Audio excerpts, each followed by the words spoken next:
Welcome to the video. In this video we're going to take a look at this receiver here. This is the R620x V2 from HobbyKing. It's one of the new receivers that they have in their lineup.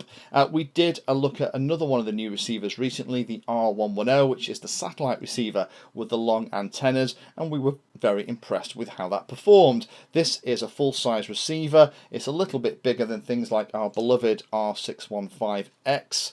You can see, but it gives you 6 channels and it also gives you ppm out as well.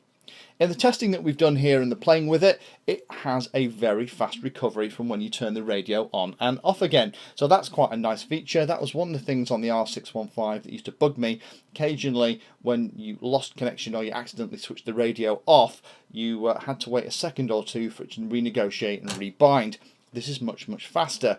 The additional aerial length seems to give you a much clearer signal too. Now we don't tend to fly too far away, so things like the stubby aerials on this R615 or the little stubby aerials even on this little teeny weeny ppm receiver, the R616XN, actually work fine for us. I wasn't expecting any problems, but for those of you that like to fly further than 400 feet, or kind of the legal limit here in the UK, then this is one you should be looking at.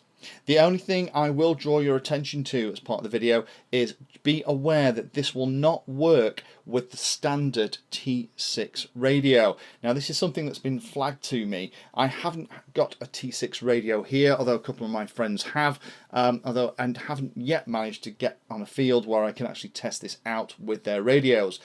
But the feedback is if you're using one of these R620Xs, then you can't bind it to that radio. It doesn't like it at all. The other kind of HobbyKing modules and the other radios that are coming out later this year, I checked with HobbyKing and they're telling me that those will be compatible.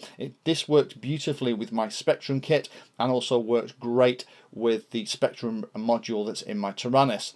I'm going to be getting a couple more of these to go in the spares bin, but if you have a T6 radio, go for something else. Don't go for the R620.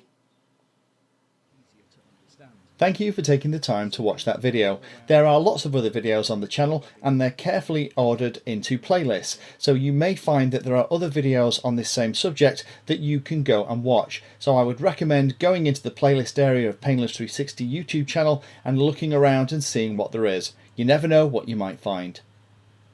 Thanks for watching. Please like, subscribe, and happy flying.